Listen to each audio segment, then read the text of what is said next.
Ici, on est dans le premier laboratoire d'oxydation hydrothermale à échelle pilote au Canada.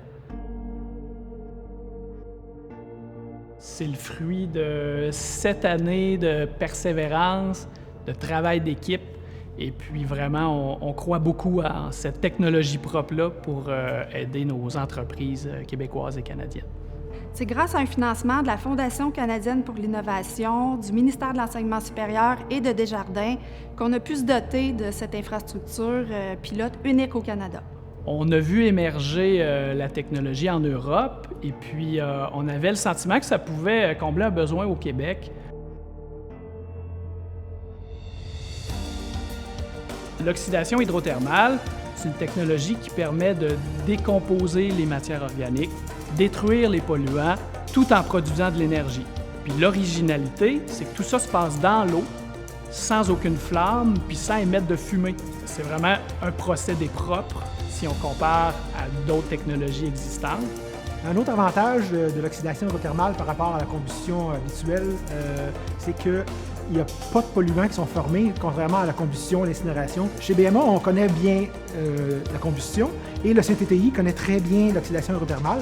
Donc, ensemble, ça fait une super bonne équipe pour résoudre ce type de problème-là. Au-delà du traitement des boues municipales, il y a toute une panoplie de résidus auxquels on pourra s'intéresser, notamment les résidus de papetière, les effluents hospitaliers, les microplastiques. Bref, on commence à peine à explorer tout le potentiel de cette technologie-là. D'un autre côté, nos ingénieurs ont développé les modèles d'évaluation économique.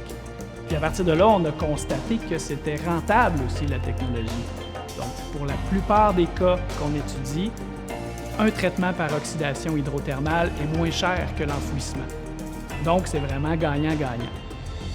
L'ensemble des municipalités au Québec, ils auront très bientôt, ou ils ont déjà, un enjeu important. C'est comment se départir des boues des étangs aérés.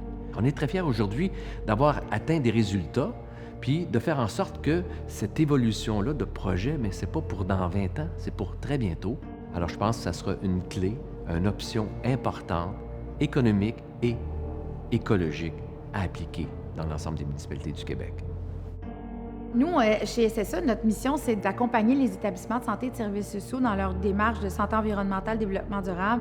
On sait que dans le fleuve, on retrouve une quantité X de produits pharmaceutiques, de produits chimiques aussi.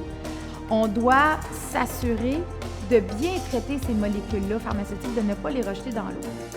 J'aime bien rappeler aux gens que l'eau qu'on consomme aujourd'hui, c'est la même eau qu'au temps des dinosaures, mais elle est pas mal moins propre qu'à l'époque. D'avoir une technologie comme l'oxydation hydrothermale qui vient traiter ces molécules-là en amont de l'usine de filtration des eaux usées, bien, c'est complètement génial. L'oxydation hydrothermale est vraiment un game changer. On est dans l'innovation, mais très concrète, très appliquée, puis on voit le changement s'opérer, donc on est vraiment fiers de ça.